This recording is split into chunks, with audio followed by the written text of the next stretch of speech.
말씀은 신약성경 요한복음 5장 16절에서 24절 말씀 제가 봉독하겠습니다. 요한복음 5장 신약성경 150페이지입니다. 16절. 그러므로 안식일에 이런 일을 행하신다 하여 유대인들이 예수를 박해하게 된지라. 예수께서 그들에게 이르시되 내 아버지께서 이제까지 일하시니 나도 일하신다 하시매 유대인들이 이로 말미암아 더욱 예수를 죽이고자 하니 이는 안식일을 범할 뿐만 아니라 하나님을 자기의 친아버지라 하여 자기를 하나님과 동등으로 삼으심이로라. 그러므로 예수께서 그들에게 이르시되 내가 진실로 진실로 너희에게 이르노니 아들이 아버지께서 하시는 일을 보지 않고는 아무것도 스스로 할 수 없나니 아버지께서 행하시는 그것을 아들도 그와 같이 행하느니라. 아버지께서 아들을 사랑하사 자기가 행하시는 것을 다 아들에게 보이시고 또 그보다 더 큰 일을 보이사 너희로 놀라게 여기게 하시느니라. 아버지께서 죽은 자들을 일으켜 살리신 같이 아들도 자기가 원하는 자들을 살리느니라. 아버지께서 아무도 심판하지 아니하시고 심판을 다 아들에게 맡기셨으니 이는 모든 사람으로 아버지를 공경하는 것 같이 아들을 공경하게 하려 하심이라. 아들을 공경하지 아니하는 자는 그를 보내신 아버지도 공경하지 아니하느니라. 내가 진실로 진실로 너희에게 이르노니 내 말을 듣고 또 나 보내신 이를 믿는 자는 영생을 얻었고 심판에 이르지 아니하나니 사망에서 생명으로 옮겼느니라. 아멘. 빛이 있으라.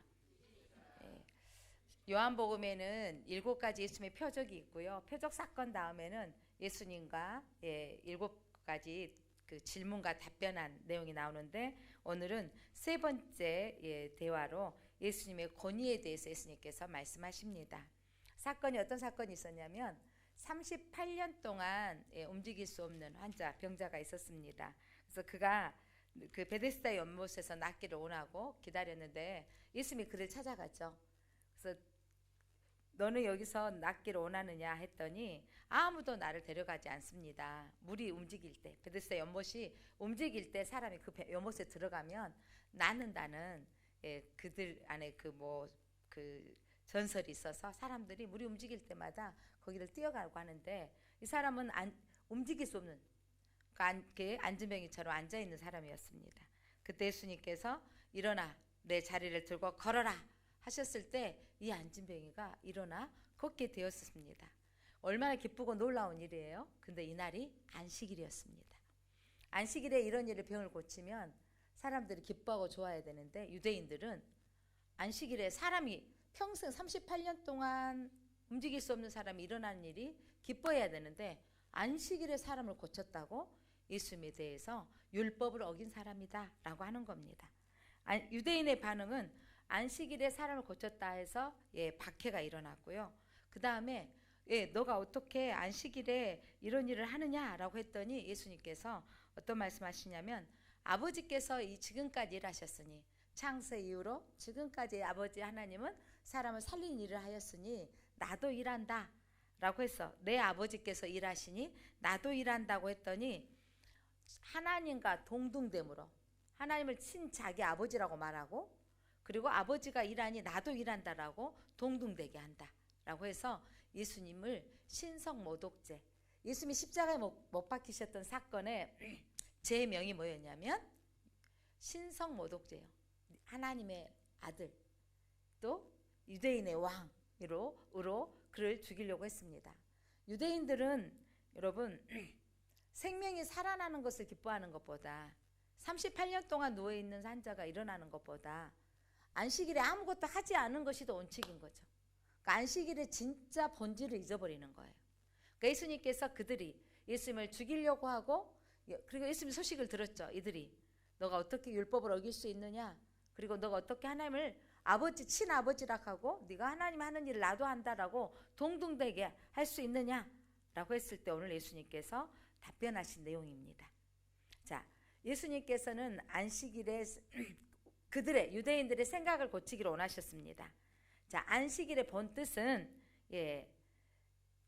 율법을 지키기 위한 안식일날 아무것도 안 하고 밭에 나가거나 또 밖에 나가거나 하면 안 되는 일보다 더 중요한 건 안식일의 의미는 사람을 위하는 것입니다. 안식일에 하나님께서 창조하시고 나서 이 안식을 누리라고 하셨거든요. 그래서 안식일의 본뜻은 율법, 그들이 세워놓은 어떤 규칙을 지키는 것보다 중요한 건 생명을 살리는 일에 있습니다.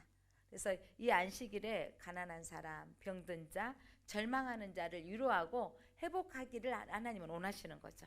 그런데 유대인들은 어떻게 생각했냐면 그들의 전통, 형식, 제도, 규례를 더 중시했습니다. 자, 이렇게 그들은 잘못된 생각을 하고 있었던 거예요. 잘못된 생각을 하고 있는데 안식일에 예수님은 어떤 일을 하기를 원하셨냐면 안식일의 본뜻은 사람 살리기 위한 것인데 안식일은 어떤 일을 해야 되는지 한번 보겠습니다. 안식일이란 사람을 살리는 거예요. 오늘도 여러분 안식일은 우리가 이제 신약시대 예수님께서 안식 후 본래 안식교회들이 말하는 대로 토요일이 안식일이 맞아요. 구약의 안식일은. 그런데 우리 신약시대는 이 주일을 지키는 것은 안식 후 첫날 이 주일날 예수님께서 십자가에 못 박히시고 부활하셨어요. 자, 안식일을 이기시고 승리하신 겁니다. 그래서 우리는 이 부활하신 주님처럼 우리도 부활할 것을 믿고 우리 예수님을 믿는 사람들은 이 주일을 지키고 있습니다. 그래서 안식일이란 사람을 살리는 날이 돼야 돼요. 오늘 또 여러분 많은 사람들이 가끔 목사에게 질문합니다. 야, 니네 하나님 안식일날 쉬라 그랬는데 니네 기독교인들이 왜 교회 가냐? 말씀 어기는 거 아니야? 라고 하는 거죠. 여러분 우리가 이 안식일날 우리가 쉬게 일상의 일을 쉬고 하나님 전에 나와서 말씀을 받아 먹어야 우리가 생명의 양식을 먹어야 됩니다. 사람들은 음식을 먹어야 사는 것처럼 우리 크리스찬은 영의 양식인 하나님의 말씀을 먹고 살아나야 합니다. 지치고 힘들 때 말씀을 통해서 회복되어집니다. 그리고 일에 빠지지 않고 하나님을 바라보도록 일상을 하루 정도 쉬게 해서 하나님을 바라보는 날이 되기를 원하시는 거죠. 오늘도 하나님을 바라보고 쉼을 얻는 여러분들이 우리 영적인 회복이 있으시기를 바랍니다. 그래서 이 안식일에 이 특별한 이 날을 통해서 하나님은 우리에게 특별히 예수님은 이 안식일의 개념을 우리에게 깨뜨리기를 원하셨고 그들의 질문, 너는 왜 안식일날 사람을 고치느냐는 거죠. 여러분 사람을 고쳐서 살아나는 게 중요한 거예요. 아무 일도 안 하고 그 환자가 계속 평생 앉아있는 게 중요한 거예요. 사람을 살리는 게 중요하다. 예수님 설명하셨습니다. 그리고 예수님께서 또 한 번 강조하시는 것은 너가 왜 하나님을 친아버지라 내 아버지께서 일하신다. 여러분 성경책 17절 보면 내 아버지께서 일하시니 나도 일하신다 그랬어요. 여러분 성경 17절 한번 읽어볼래요? 시작. 예수께서 그들에게 이르시되 내 아버지께서 이제까지 일하시니 나도 일한다 하시매 너가 왜 안식일날 일하느냐 사람을 살리느냐 그랬더니 내 아버지 하나님께서 이제까지 일하시니 나도 일한다.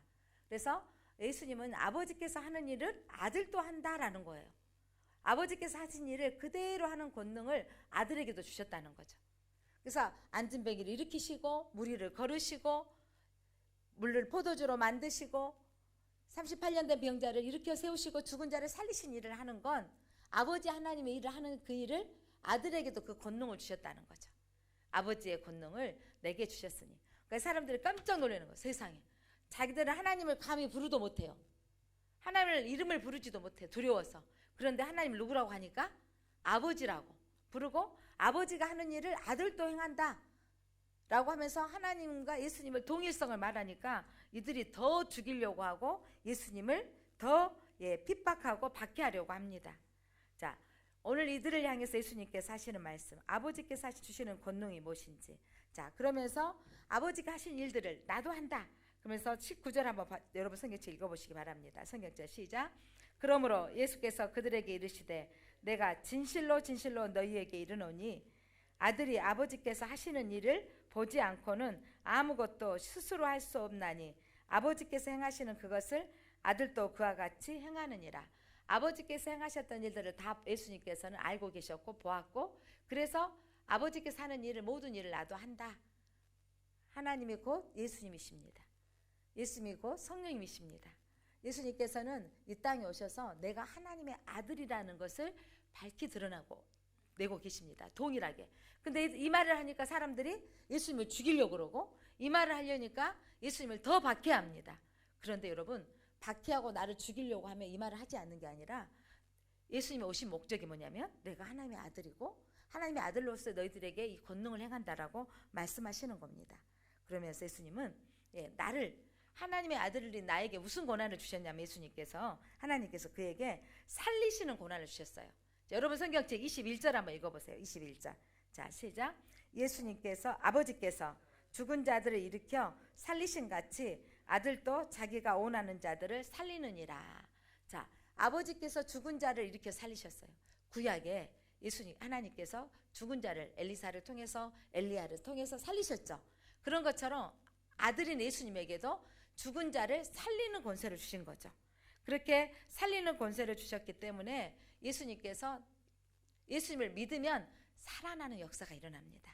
그래서 나사로를 살렸던 이유는 하나님만 살리는 게 아니라 아들 예수님도 사람을 살리는 것을 보여주시기 위하심이고, 또한 예수님이 땅 무덤 속에 들어갔다 다시 살아나는 것을 말씀하시는 겁니다.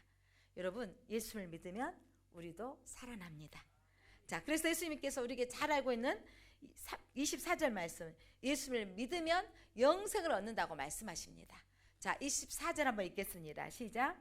내가 진실로 너희에게 이르노니 내 말을 듣고 또 나 보내신 이를 믿는 자는 영생을 얻었고 심판에 이르지 아니하니 사망에서 생명으로 옮겼느니라. 예수님의 말씀을 듣고, 오늘 이 말씀은 누가 하신 말씀이에요? 예수님이 하신 말씀입니다. 듣고 나 보내신 하나님을 믿는 자는 영생을 얻을 것이에요? 얻었고예요? 얻었고. 여러분 성경책에다가 얻었고에 동그라미를 쳐놓으세요. 예수를 믿는 자는 영생을 얻었고, 이미 이루어지는 사건인 거죠. 자, 하나님을 믿고 영생을 얻는 자. 여러분, 하나님 믿는다라는 것이 우리는 믿어진다라는 게 참 큰 복이죠. 그런데 그 믿어진다라는 거, 여러분이 부모님이 여러분을 낳았다라는 거, 여러분의 자녀라는 거, 하나님이 내가 진짜 친딸인 거, 친엄마고 친아빠라는 거 증명할 수 있어요? 요즘은 과학이 발달돼서 뭘로 증명할 수 있어요? DNA 검사하면 내가 아버지 딸이고 또 아빠의 딸인 거, 아들인 걸 증명할 수 있는데 예전에는 그렇게 할 수 없었잖아요. 그때 솔로몬이 멋진 재판을 내렸죠. DNA 검사를 할 수 없을 때 신생아인데, 여러분 신생아는 다 비슷해요, 안 비슷해요? 우리나라 아이들 신생아라고 사진 찍어서 아이 낳았어요 올려놓으면 하여간 누가 다 우리가 어머 이뻐요, 너무 멋져요, 아빠 닮았어요, 엄마 닮았어요 하는데 다 똑같아요. 사실은 어디가 좀 눈매나 이런 것들이 좀 닮긴 했죠. 눈이 크다 작다 이런데 한국 아이들 보면 대부분이 비슷하더라고요. 눈이 좀 크냐 작냐, 코가 좀 낮냐 차이지 그냥 다 비슷하게 생겼어요. 솔로몬이 이 아이를 나눠서 주라는 거예요. 이때 가짜 엄마는 그렇게 하라는 거죠. 내 아이가 아니니까 죽어도 상관이 없는 거예요. 그런데 친엄마는 안 됩니다. 이 아이가 내 아이가 아닙니다. 저 여자에게 주십시오라고 하는 거죠. 그때 솔로몬이 저 아이에게 주라고 하는 엄마가 진짜 엄마다. 진짜 엄마는 이 아이를 살리고 싶은 거예요. 여러분, 진짜 엄마 아빠는 우리 아이들이 잘 되기를 원하셔. 근데 사단의 게임에 빠진 이상한 아빠들이 있더라고. 어젯밤에 들었더니 세상에 딸을 그렇게 성폭행을 하는 못된 귀신 들린 아빠가 있어요. 마귀에 사로잡힌 사람이 있어요. 친족 간에 그렇게 하는 일들은요, 여러분, 사람이면 못하죠. 우리가 뭐라 하죠? 짐승만 또 못한다, 이런 인간이 있어요. 그래서 자기 딸을 또 뭐 가족들 간에 뭐 이런 일들이 생겨지는 건 정말 짐승만 또 못한, 그거 뭐냐면 사단에 사로잡혀 있어서 자기가 아닌 거죠. 사람이면 할 수 없는 일을 하는 겁니다. 자, 사람이면도 내 자식이 잘 되기를 원하고 내 자식에게 누가 생선을 달라면 뱀을 주겠느냐. 내 아버지는 내 자식에게 다 주고 싶은 거예요.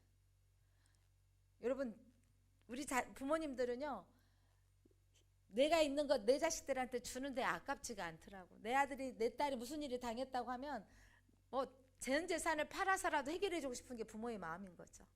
하나님이 우리를 만드시고 택하신 하나님은 우리가 영원히 살기를 원하세요. 그런데 아담이 영원히 사는 그 고난을 잃어버렸어. 뭐 때문에? 선악과를 먹는 죄를 지었기 때문에 에덴 동산에 쫓겨나서 사람은요 영혼이 죽을 수밖에 없는 거예요. 죽어서 땅으로 끝나버린 게 아니라 영벌, 영원한 지옥에 갈 수밖에 없는데 하나님께서 길을 열어놓으신 거죠. 당신의 아들 예수님을 보내주셔서 하나님과 같은 똑같은 권능을 행할 수 있도록 죽은 자를 살릴 수 있는 그 영생의 축복을 주신 겁니다. 그래서 오늘 그 하나님을 믿고 예수를 믿는 자에게는 영생을 얻었고 하나님께서 이미 약속하신 거예요. 사망에서 생명으로 옮겼느니라. 영혼이 죽을 수밖에 없는데 생명으로 옮겨지는 사건. 금요일 날 밤에는 우리 종씨더라고요. 배영호 전도사가 북한에서 그렇게 모진 고통을 받고 힘들었는데 한국에 돌아와서 그 힘든 그 고통의 땅에 다시 자기가 신학을 해서 지금 전도사가 되어졌는데 목사가 되어지고 통일이 되어지면 그 땅에 가서 복음을 증거하리라. 자기를 죽일 만큼 학대하고 자기를 죽일 만큼 박해했던 그 땅의 다른 영혼들을 정말 죽어가는 그 영혼들을 살리기 위해서 그 생명을 위해서 살겠다. 여러분 참 생명을 얻으면요 내가 그곳에 가서 어떻게 되고 싶어요? 다시 살려내는 역사가 일어나는 거예요. 죽을 만큼 아팠어요. 아버지에게 성추행을 당하고 힘든 한 자매는 목숨을 끊기를 약도 먹었지만 하나님 살려내셨는데 그가 지금 무슨 일을 해요? 죽은 만큼 고통당했는데 그가 또 다른 성폭행을 당하고 폭력을 당했던 사람들을 살려내는 일을 하는 데 쓰임받아요. 여러분 예수의 생명이 들어오면요 다른 사람을 살려내요. 예수의 생명이 진짜로 들어오면 내가 다른 사람을 살려내는 데 쓰임받아요. 그러니까 내가 누군가의 위로받고 아직도 막 누군가의 도움받고 싶어 했던 내가 예수님이 나를 살려주셨고 내가 영원히 죽을 수밖에 없는 나를 예수님이 나를 살아나게 하셨다는 것을 안 사람들은 저 간증자들은 하나님이 다 이 땅에서 또 다른 사람을 살려내고 있는 것을 봅니다. 사랑하는 성도 여러분 예수를 믿으면 영생을 얻습니다. 영생을 얻어서 우리는 사망에서 영원한 생명을 얻습니다. 사람들은 다 죽음을 두려워합니다. 왜냐하면 죽음의 뒤에 어떻게 될 것인가를 막연하게 영혼을 가지고 머리를 하늘에 들고 있는 사람은요 영혼에 대한 두려움이 있습니다. 많은 사람들이 이렇게 말하죠. 죽으면 끝이야 라고 말하는데 죽고 싶지 않아요. 왜냐하면 나도 모르게 내 속에 있는 영이 죽으면 어떻게 될까 궁금한 거예요. 저는 어렸을 때 그 생각 많이 했다니까요. 돌아가신 할아버지 산소에 가면 땅속에 묻혀있는 할아버지가 저는 태어날 때 보지도 못했고 할머니를 본 적도 없어요. 그런데 내가 막 고민이 된 거예요. 그 명절 때 산소에 갈 때마다 저 속에서 얼마나 무서울까, 저 속에서 뱀이 들어와서 나를 감으면 얼마나 두려울까 라는 두려움이 있는 거죠. 성인이 되어져서 그 오래된 후에는 그 할머니 할아버지는 흙이 돼버렸다는 것을 알게 되어졌어요. 그런데 흙으로 되어져서 끝나버리면 좋겠지만 사람이 왜 모든 민족 어느 나라 모든 사람들은 종교가 있을까요? 다 그들은 선행으로 착한 일을 많이 하면 천국에 간다 천당에 간다고 생각하는데 그런데 여러분 착한 일의 수준은 어느 정도일까요? 내 전 재산을 팔아서 도와주는 사람이 천국 갈 수 있을까요? 착한 일의 수준은 어느 정도일까요? 누가 지나가고 쓰러져 있는 사람들을 병원에 옮겨다 주는 그 정도는 해야 착한 사람일까요? 착한 사람은 어느 정도일까요? 성추행하고 그 몹쓸 사람들 이번에 막 다시 바뀌신인가요? 나온다고 하니까 못 나오게 해야 된다.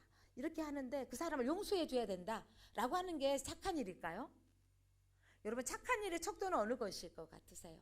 사람들은 무단히 착한 일을 해서 내 죽음의 이유를 준비하고 있어요. 많은 종교들은요.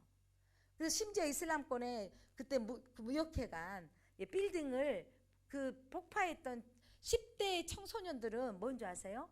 자기 신을 위해서 자살을 하고 자살태를 하며 천국 간대요. 그 믿음 때문에 10대에 아무 생각 없이 가서 받아버린 거예요. 그렇게 해서 그 사람이 천국 갈 수 있을 거라고 생각해요? 그 많은 영혼들을 죽이고 얼마나 어처구니 없는 교리인가요?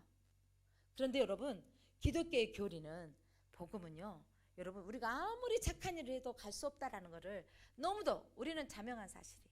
그래서 여러분 우리 불교교의 최고의 스님들이 그가 열반에 올라갔다고 하면서 그들이 죽어가면서 뭐라 그래요? 내가 많은 생명들 어디로 이끌어갔다? 지옥으로 이끌어갔고 나도 어디로 가겠다? 나도 이렇게 그가 많은 사람들을 교화시키고 했지만 자기는 지옥으로 인도하는 교화밖에 못했다. 그분이 누구죠? 성찬. 성철. 그죠? 그분이 그렇게 말하고 자기도 지옥불에 들어간다고 고백하고 그거를 사람들이 읽어가요. 야, 그러면 사람들이 뭐라 그러냐면 저렇게 선한 사람의 많은 일들을 했고 많은 교훈들의 말들을 했지만 저 사람은 참 겸손하다. 그래서 결국은 어디 간다? 지옥 간다고 했으니 참 겸손하다고 사람들은 그를 지지해요. 아니요.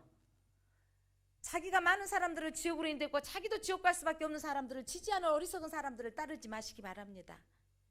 예수님은 나를 믿으면, 나를 보내신 하나님을 믿으면 영생을 얻는다고 말씀하고 있습니다. 얻었다고 말씀하십니다. 착한 행실로 가는 게 아니에요. 기준이 없어요. 그런데 예수 믿으면. 그럼 사람들이 이런 말 하죠. 야, 그렇게 간단해? 야, 믿기만 하면 가? 그렇죠. 그런다면 믿기만 하면 가는 게 아니고 여러분, 예수 그리스도 진심으로 믿어서 나의 삶에서 내가 죽음에서 생명을 얻었다는 진짜 구원받았다면 어떻게 돼야 돼요? 나도 다른 사람을 살리는 일을 하는 그 인격으로 바꿔지는 거예요.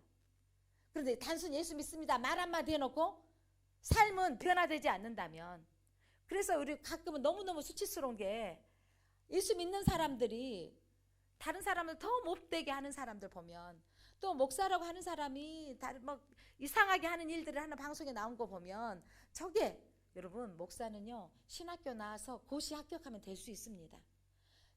검사, 고시 합격하면 검사 될 수 있습니다. 그런데 검사가 인격이 안 되는 거 가끔 보잖아요. 목사가, 많은 교수가 학자라 할지라도 여러분, 학문이 사람을 변화시키는 게 아니에요. 목사는 받을 수 있어요.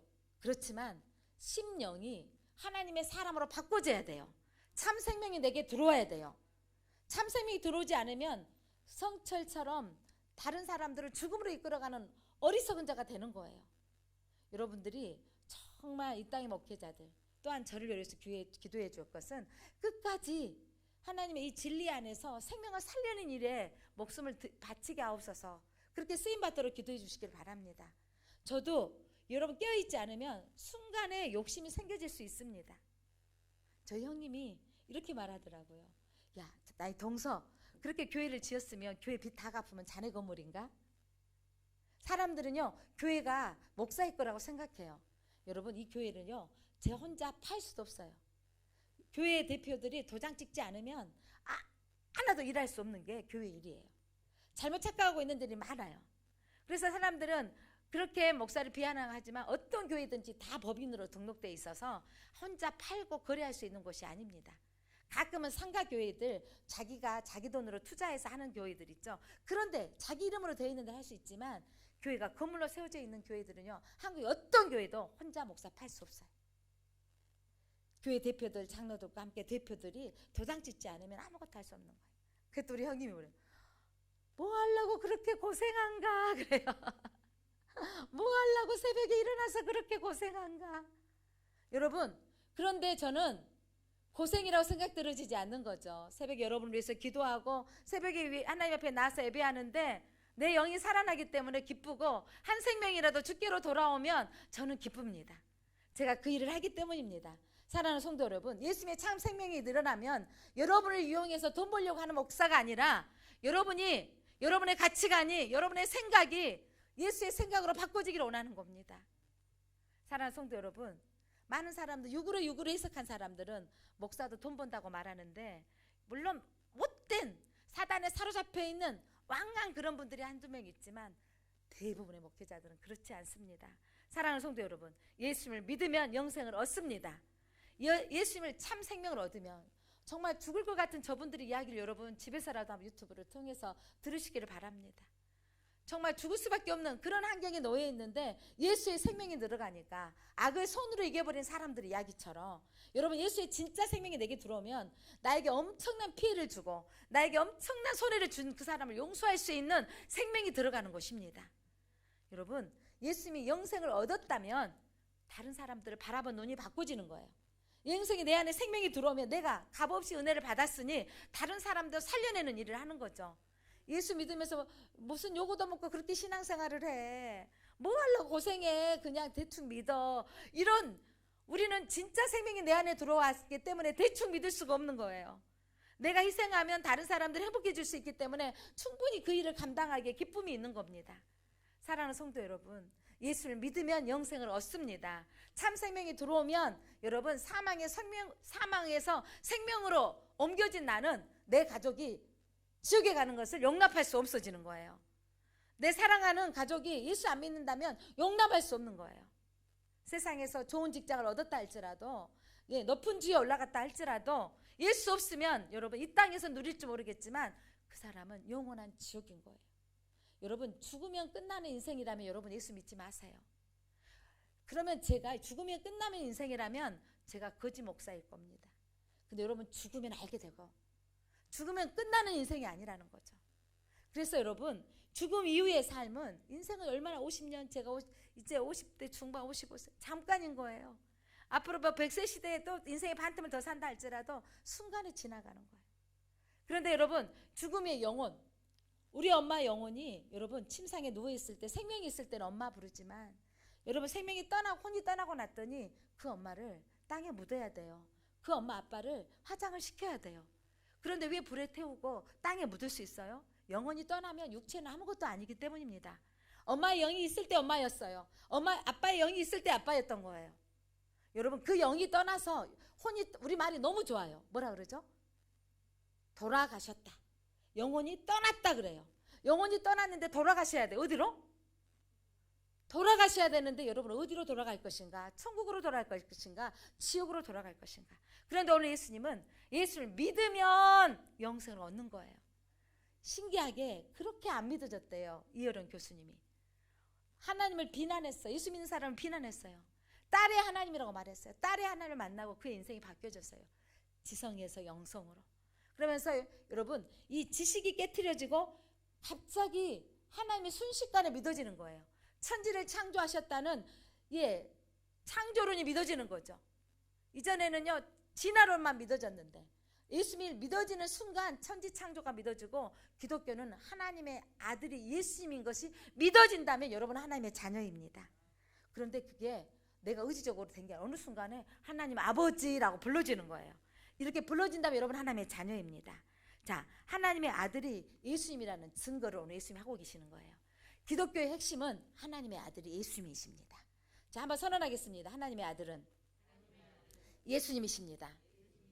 예수를 믿으면 천국 갑니다.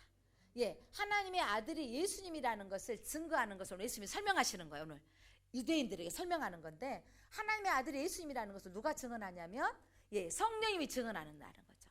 증언하신 이가 따로 있다. 32절 한번 읽어봅니다. 시작. 나를 위하여 증언하신 이가 따로 있으니 나를 위하여 증언하신 이는 그 증언이 참인 줄 아노라. 또 다른 성령 따로 있는데 예수님이 하나님의 아들이시라는 것을 증언하신 성령님이 계시면 내 마음에 성령님이 계시면 자연스럽게 예수님 하나님을 아버지라고 불러주는 거예요. 저는 기억이 나요. 어렸을 때 교회를 갔는데 막 하나님 아버지 부르고 하면 어떻게 하나님 아버지가 저렇게 잘 나오나 했는데 내가 언젠가 하나님 아버지 안에 눈물이 쭈르륵 나오는 거예요. 내 아버지시라는 거. 어쩜 저렇게 울면서 기도할 수 있을까 했는데 언젠가 내 눈에서 예수님이 나를 위해 죽으셨다는 사건이 믿어지면서 눈물이 쭉 나온 거예요. 성령이 내 안에 계시면 여러분 하나님을 아버지라 부를 수 있습니다. 성령이 아버지라 계시면 하나님의 아들이 예수 그리스도라는 걸 믿어집니다. 또 다른 보혜사를 보내주셔서 신천지는 또 다른 보혜사가 이만이라 그래요. 여러분 또 다른 보혜사는 영이지 사람이 아닙니다. 사람이라는 순간 여러분 가짜인 걸 아시기 바랍니다. 여러분 보혜사 다른 보혜사 육으로 오는 것은 다 가짜예요. 영으로 오신 성령님만이 진짜 참이신 것을 믿으시기 바랍니다. 자, 그러면서 예수님께서는 또한 하나님의 아들이신 것이 성령님인 것을 또 말씀하고 계시는데 성령님이 말씀하시고 자 요한복음 3장 34절 한번 보겠습니다. 같이 여기 보세요. 시작. 하나님의 말씀을 하나니 이는 하나님이 성령을 한없이 주심이니라. 하나님의 말씀을 하는데 성령님이 한없이 내게 주셔서 내적인 증거. 그래서 내가 힘든 일이 있으면 내 안에서 주여 또 내게 이런 믿음이 없어서 하나님이 살아계신다면 하나님 내게 좀 도와주세요. 이런 말 하고 있다라는 순간 여러분 안에 성령님이 있다라는 거예요. 힘들 때 하나님 좀 도와주세요. 이렇게 말하고 있다면 여러분 안에 성령님이 계시는 거예요.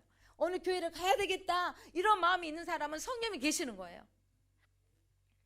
그리고 예수님께서 세례 요한이 성령님이 하나님의 아들이신 걸 증명하고 있는 거죠. 세례 요한을 이 땅에 보내주셨어요. 세례 요한은 예수님보다 좀 더 먼저 태어났죠. 6개월 정도 먼저 태어났는데 그가 진리에 대해서 증언한다 그랬어요. 오늘 본문 33절 보겠습니다. 33절 시작. 너희가 요한에게 사람을 보내매 요한이 진리에 대하여 증언하였느니라. 세례 요한이 진리에 대해서 증언하였는데 그가 뭐라고 외치냐면 예수님이 지나가셨을 때 보라 세상 죄를 지고 가는 하나님의 어린 양이로다 라고 예수님을 향하여서 말합니다. 그리고 자기의 제자들이 예수님에게 가는 것을 기꺼이 보내주는 거죠. 자기를 따르는 사람들이, 여러분 연예인들이 힘든 게 뭔지 아세요? 자기의 그 팬들이 다른 사람들에게 쫓아갈 때 그렇게 애로움을 느끼고 서운하대요. 그런데 예수님은 나를 따르는 사람들을 세례 요한은 예수님에게 가라고 말하는 거죠. 그러면서 자신은 나는 예수님을 신들매도 신발끈을 풀기도 감당할 수 없는 작은 자라는 거죠. 예수님이 크신 분이다. 그러면서 예수님이 오실 길을 비추이는 등불이 바로 세례 요한입니다. 당시에 요한을 유대인들이 인정했거든요. 메시아를 인정하는 사람이다라고 엄청 요한을 인정했어요. 그러니까 예수님이 뭐라고 했냐면 내가 하나님의 아들인 것을 성령이 증언하고, 두 번째는 세례 요한이 증언한다. 그리고 세 번째는 뭐냐면 내가 하는 역사가 기적이 하나님의 아들인 것을 증명한다. 자, 36절 읽어봅니다. 시작. 내게 요한의 증거보다 더 큰 증거가 있으니 아버지께서 내게 주사 이루게 하시는 역사, 곧 내가 하는 그 역사가 아버지께서 나를 보내신 것을 나를 위하여 증언하는 것이요. 기독교에서 우리 기도할 때 역사여 주옵소서, 이 말은 뭐냐면 큰 일을 행하여 주옵소서, 기적을 행하여 주옵소서요. 이 역사는 히스토리가 아니에요. 이야기가 아니고 하나님이 하신 기적을 나타내 주옵소서. 자, 아버지께서 내게 주사 이루게 하신 역사, 이루게 하신 역사가 뭐예요? 앉은 병기를 일으키시고 38년 된 병자를 일으키시고 눈먼 자를 눈뜨게 하시고, 예수님이 오시기 전까지 눈먼 자가 눈뜬 일이 없었어요. 이사야에서 말씀 보면 메시아가 오면 눈먼 자가 눈을 뜨게 되어질 것이고 앉은 병이가 일어날 것이고 병 고친 자가 회복이 될 것이고 갇힌 자가 풀려질 거라고 말씀하셨던 것처럼 예수님이 오셨더니 아버지께서 내게 주사 이루게 하신 역사가 하나님의 아들인 걸 증명하는 거예요. 그러니까 니고데모가 예수님을 찾아왔죠. 당신이 하신 일을 보니까 하나님의 아들이십니다 라고 했어요. 여러분, 예수님이 하나님의 아들이신 것은 뭘 통해서 알 수 있다고요? 뭘 통해서? 예수님이 하시는 역사, 기적을 통해서 하나님의 아들이신 것을 드러낼 수 있습니다. 자, 첫 번째는 예수님이 하시는 일을 누구를 통해서 드러나게 하시고? 성령님. 두 번째로는 세례 요한이 내가 누구의 길을 예비하러 왔다? 메시아를 예비하러 왔다. 저 보라, 어린 양을 보라, 저가 바로 메시아다고 말했잖아요. 그리고 예수님이 친히 오셔서 하시는 일, 역사를 통해서 예수님이 하나님의 아들인 것을 증명하고 있고, 그 다음에 하나님 아버지가 증명하신다고요. 자, 하나님, 오늘 성경이 여러분 설명하고 있는 것이 그 내용이에요. 37절 38절 시작. 또 읽어봅니다. 시작. 또한 나를 보내신 아버지께서 친히 나를 위하여 증언하셨느니라. 누가? 하나님 아버지께서 예수님에 대해서 증언하시는데 너희는 아무 때도 그의 음성을 듣지 못하였고 그 형상을 보지 못하였으며, 하나님 아버지께서 증언하시는데 뭘로 통해서? 38절. 그 말씀이 너희 속에 거하지 아니하니 이는 그가 보내신 이를 믿지 아니함이라. 하나님 아버지께서 말씀하셨거든요. 누구를 통해서 보내실 거라고. 이사야를 통해서, 에레미야를 통해서 예수께서 오실 길을, 말라기를 통해서 말씀하셨잖아요. 그런데 그렇게 말씀하셨는데 너희가 그의 음성을 듣지 않는 거예요. 예수님이 눈앞에 있는데도 믿지 않아. 예수님이 하신 일을 보고도 믿지 않아요. 그러면서 너희 예수님, 하나님이 말씀하신 대로 이렇게 하나님 말씀하시지 않았느냐, 그대로 내가 왔다라고 증언하신 하나님 아버지가 예수님인 것을 증언하고 계십니다. 그런데 믿지 못하는 것은 여러분, 음성을 듣지 못하는 거예요. 형상을 보고도 말씀이 너희 속에 거하지 않기 때문에 믿지 못하는 거예요. 자, 하나님의 아버지가 예수님이 하나님의 아들인 것을 증명하는 거죠. 구약에 이미 예언해 주셨던 말씀대로 오게 하시는 거. 자, 그 다음에 뭐냐면 성경이 곧 내게 대하여 증언하신 것이다. 성경이 예수님에 대한 이야기, 하나님의 말씀하셨던 성경이 증언한 거라는 거죠. 39절 읽어봅니다. 39절 시작. 너희가 주를 생각하고 성경을 연구하거니와 이 성경이 내게 대하여 증언하는 것이니라. 유대인들이 성경은 지금 복음서가 아직 기록되기 전이에요. 너희들이 성경에 대해서 그렇게 연구했어요. 자, 성경이 곧 예수님에 대해서 증언하는 거예요. 구약 성경은 한마디로 말하면 오실 예수님에 대한 이야기예요. 신약 성경은 오신 예수님에 대한 이야기. 자, 구약은 어떤 성경이라고요? 오실 예수님이. 창세기의 3장 15절에 여자의 후손, 뱀의 머리를 밟아버린 여자의 후손이 올 거라고 예언해놨잖아요. 여자의 후손이 뱀의 머리를 밟을 그 예수님이라고 창세기 3장 15절에 예언해놓은 것처럼 그 오시겠다고 하신 예수님, 그리고 오신 예수님이 신약성경에 여자의 후손인 마리아를 통해서 예수님이 오셨던 이야기가 기록되어져 있잖아요. 그래서 성경이 곧 예수님에 대해서 증언하는 책입니다. 이 성경책은요, 예수님에 대한 책이에요. 조혜련 씨가 개그우먼 조혜련 씨가 예수 믿는 지 지금 이제 6년 차 됐는데 1년이면 팔독을 한대요. 하고 성경 지금 역사학을 박사학위를 받고 있대요. 그래서 성경을 팔독을 하면서 그가 전도한 사람은 언니를 전도했고 동생을 전도했고 친정 엄마를 전도했는데 다 성경만 읽고 있어요. 성경 읽었더니 하나님 예수님에 대한 믿음이 들어와 버린 거죠. 처음엔 너무 어려웠는데 일독하고 또 읽고 또 읽고 또 읽었더니 예수님에 대해서 구약과 신약이 연결되어지고 구약의 역사를 세계사를 통해서 보니까 놀라운 거예요. 아니, 구약에가 세계사가 있는 거죠. 아수르 제국의 이야기가, 바벨론 제국의 이야기가, 페르시아 제국의 이야기가, 로마 제국의 이야기가 있는 걸 보면서 그가, 조혜련 씨가 막 이런 혼자 공부하고 영어 터득하고 중국어 공부해서 그가 일본도 진출하고 중국까지 갔다 와 진출한 사람. 그래서 그가 지금 히브리어를 공부하면서 성경이 하나님의 이야기인 걸 하면서 지금 간증자로 지금 나가고 있잖아요. 여러분, 그러면서 자기는요, 일본 불교를 숭배한 사람이었대요. 오만 잡신을 다 섬기는 사람. 그런 자기에게 하나님을 믿게 하셔서 그가 성경책 읽었더니 진리이신 말씀을 통해서 예수 그리스도를 보았다라는 거예요. 여러분, 이 성경은 여러분 하나님에 대한 이야기예요. 세계적인 베스트셀러인 거 아시죠? 역사적으로 지금도 가장 많이 팔리는 베스트셀러이고, 이 책을 여러분, 성경이 누구에 대해서 증언한 거라고요? 예수 그리스도에 대해서. 이 성경 여러분은, 저는 여기 서서 지금 성경 읽어주고 있는 것 뿐이에요. 이 성경이 곧 내게 대해서, 예수님에 대해서 증언하는 것이라. 여러분, 이 성경을 통해서 예수 그리스도를 믿으시기를 바랍니다. 많은 사람들이 성경을 읽고 변화된 거예요. 지성에서 영성으로. 이어령 박사님도 이 성경을 통해서 그 삶이 바꿔진 거예요. 여러분, 세상의 지성인들도 하나님 만나면 성경 읽다가 바꿔지는데, 여러분의 짧은 지식으로, 짧은 경험으로 하나님 없다고 함부로 말하지 마시기 바랍니다. 예수를 믿으면 영생을 얻습니다. 성경을 통해서 예수를 증언하고요. 그런데 왜 사람들은 예수를 믿지 못할까요? 오늘 성경 예수님이 설명하고 계세요. 왜 예수님을 못 믿는 이유? 그게 바로 40절 41절인데, 예수님께 오기를 원하지, 예수님 앞에 다가가기를 싫어하는 마음이 있다라는 거예요. 예수를 믿지 못하는 마음은 예수님 앞에 가기 싫어하는 마음이 생겨진다는 거죠. 여러분, 성경 40절 41절 예수님이 설명하고 있습니다. 40절 읽어봅니다. 시작. 그러나 너희가 영생을 얻기 위하여 내게 오기를 원하지 아니하는도다. 교회 오면 영생을 얻어버리거든. 근데 사단이 붙들고 있어. 가기 싫어해. 가면 불편해.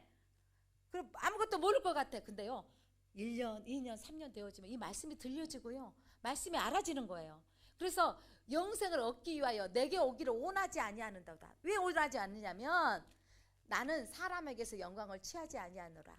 무슨 말이냐면, 사람들은 자기 영광을 내가 하는 생생되기를 원하는 거죠. 내가 뭘 했다, 내가 뭐 착한 일을 했다, 내 재산을 다 기부해서, 물론 안 하고, 진짜 기부한 사람 자기 이름 드러내고 싶지 않아 하더라고요. 그런데 그렇게 해서 얻어지는, 사람의 행위로 얻어지는 영생이 아니기 때문이죠. 예수 앞에 오기만 하면, 수고하고 무거운 짐진 자들아 다 내게로 오라, 내게 와서 마셔라, 내게 와서 먹으라고 말씀하시잖아요. 그런데 사람들은 오기를 꺼려하고 있고 가기를 싫어하는 마음이 있다라는 거예요. 그리고 두 번째로 하나님을 사랑하지 않기 때문이에요. 42절 읽어봅니다. 시작. 다만 하나님을 사랑하는 것이 너희 속에 없음을 알아너라. 자, 지난번에 생수를 마시는 사람, 생수를 마시게 되어지면 어떻게 된다 그랬어요? 영생을 얻게 되어지면 하나님을 사랑하게 되어 있어요. 자기 수치심이 부끄럽지 않아요. 남편이 5씩이나 있고 지금 있는 사는 남편도 네 남편이 아닌데 여인이 부끄러워서 대낮에 물길로 갔던 사람이 나가서 어떻게 해요? 와서 보라, 이는 그리스도시다, 메시아라고 전하잖아요. 어젯밤에 나왔던 저 자매도 김영서 작가도 자기의 수치스러운, 어렸을 때 9년 동안 아버지에게 성폭행 당했고 폭력을 당했던 그 사람이 사람 앞에 나와서 자기의 수치를 드러내게 하는 건 뭐라 그랬어요? 내가 이 수치를 드러내게 하는 건 참으로 치유받아서 내 잘못이 아니었고, 수치를 받아야 할 사람은 누가 수치를 받아야 할 사람이에요? 수치를, 성추행을 당한 사람이 아니라 성추행 한 사람이 부끄러워야 되고 돌팔매질을 맞아야 되는데, 세상은 성추행 당한 사람을 부끄럽게 여긴다고. 떳떳이 나가서 나 같은 사람도 살아야 된다, 나 같은 사람도 살 소망이 있다, 악을 선으로 이겨야 된다고 당당히 말하고 있지 않습니까? 사랑하는 성도 여러분, 하나님의 안에 사랑하는 마음이 없기 때문에 오지 못해요. 오늘 여러분은 하나님 사랑하기 때문에 이 자리에 온 줄 믿습니다. 하나님은 이런 사람이 있어요. 하나님이 필요해. 갑자기 아프고 암에 걸리면 하나님 도와주세요 하는데 하나님을 사랑하고 싶지 않아. 예배 와서 헌신하고 싶고 헌신하고 싶은 마음이 없는 거예요. 이러기 때문에 하나님 앞에 오지 않는다라는 거죠. 자, 세 번째로 그들이 거짓 메시아를 구하고 있어요. 다른 메시아. 돈을 사랑하고 있고 명예를 사랑하고 있고 미신을 사랑하고 이단을 빠지는, 어쩜 이단을 그렇게 잘 간지 몰라요. 기존 교회에서는 공부하라고 예배 드리자 그러면 그렇게 안 하던 이단에 가서는 수영 공부하면서 그냥 신천지 시험 봐서 합격해야 14만 4천에 들어간다고. 14만 4천 못 들어갔으니 흰옷 무리까지라도 들어가야 된다고. 이번에 발칵 뒤집어졌잖아요. 발칵 뒤집어졌으면서 여러분 그들이 움직일 것 같아요? 별로 많이 안 움직여요.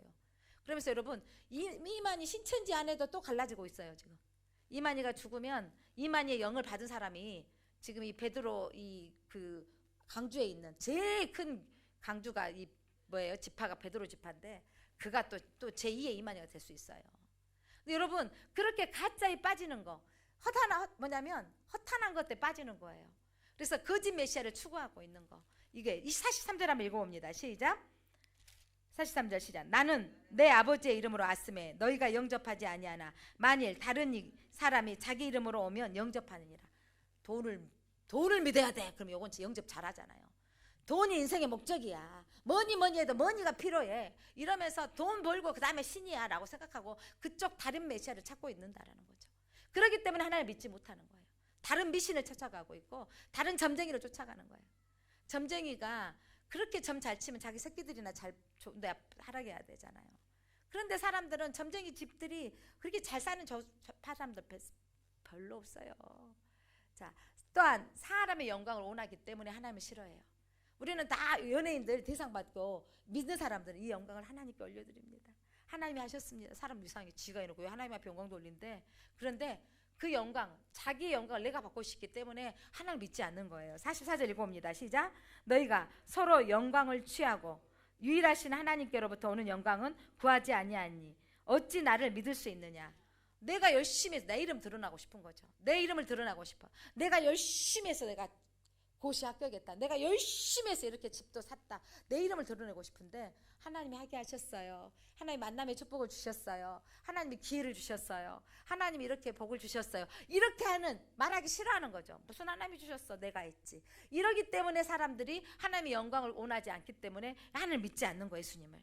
다섯 번째로 구약에서는 모세오경 성경 읽지 않기 때문에, 자, 모세 이야기를 그들이 귀담아 읽지 않았기 때문에 하나님 믿기를 꺼려한다는 거죠. 45절 46절 읽어봅니다. 시작. 내가 너희를 아버지께 고발할까 생각하지 말라. 너희를 고발하는 이가 있으니 곧 너희가 바라는 자 모세니라. 모세를 믿었더라면 또 나를 믿었으니 이는 그가 내게 대하여 기록하였습니다. 모세가요, 여러분 오실 메시아를 바라봤어요. 보라, 하나님이 하신 일을 보라라고 선언하잖아요. 그는 모세는요, 그러면서 너희들이 저 가나안 땅에 들어가면 하나님만을 섬겨라, 다른 우상을 섬기지 말라고 그렇게 말했잖아요. 내가 그렇게 말했는데 너희들 왜 다른 우상을 섬겼느냐라고 모세가 고발할 거라는 거예요. 예수님은 고발하지 않는데요. 그러면서 너희들이 모세오경을 읽지 않았느냐? 너희들이 유례와 법도와 규례를 지켜 행하면 너희 나라가 길리라고 하지 않았느냐? 그런데 율법을 읽지 않았어요. 읽는데 지식으로만 읽고 마음으로 읽지 않았다는 거죠. 6번째 마지막으로 예수님의 말씀을 믿지 않은 거예요. 누구를? 예수님이 직접 서서 말씀하시는데도. 이 46절 시작. 47절. 그러나 그의 길도 믿지 아니하거든 어찌 내 말을 믿겠느냐. 예수님께서 오늘 무슨 말씀하셨어요? 저는 24절 말씀. 진실로 진실로 너희에게 이르노니 나를 보내신 이를 믿는 자는 나를 믿고 보내신 이를 믿는 자는 영생을 얻었고 심판에 이르지 아니하나니 사망에서 생명으로 옮겼느니라. 예수님의 말씀을 믿으십니까? 여러분, 우리는 심판에서 생명으로 얻어졌습니다. 심판에서 우리는 영생을 얻는 거예요. 여러분, 심판의 날에 우리는 영생의 축복이 있습니다. 예수님의 말씀을 믿으시기 바랍니다. 배민석 목사의 말이 아니라 이 기록된 말씀을 믿으시기를 바랍니다. 기도하겠습니다. 하나님, 유대인들은 예수님께서 38년 된 환자를 치유해서 안식일에 치유해서 안식법을 어겼다고 예수님을 핍박합니다. 너가 어찌하여 이런 일을 할 수 있느냐. 아버지께서, 하나님, 내 친아버지께서 일하시니 나도 일한다. 하나님이 내게 이 모든 일을 고난을 살리는 고난을 주셨고 이적을 행할 놀라운 일을 행할 수 있는 권능을 주셨다라고 했을 때 저가 하나님과 동등됨이 취한다. 신성 모독죄라고 예수님을 죽이려고 합니다. 그들을 향해서 예수님 오늘 생명의 말씀을 주십니다. 진실로 진실로 너에게 이르노니 내 말을 듣고 또 나 보내신 이를 믿는 자는 영생을 얻었고 심판에 이르지 아니하나니 사망에서 생명으로 옮겼느니라. 이 말씀을 믿습니다. 하나님을 믿습니다. 하나님의 아들이신 예수 그리스도를 믿습니다. 우리는 이 믿음으로 영생을 얻었습니다. 심판에 이르지 아니하고 사망에서 생명으로 옮겨졌습니다. 참 생명을 얻은 자는 나 때문에 또 다른 사람을 살려내는 대로 쓰임받게 하여 주옵소서. 내가 사람을 살리는데 그렇게 쓰임받는 통로가 되게 하여 주옵소서. 예수 그리스도 이름으로 기도드립니다. 아멘. 찬송.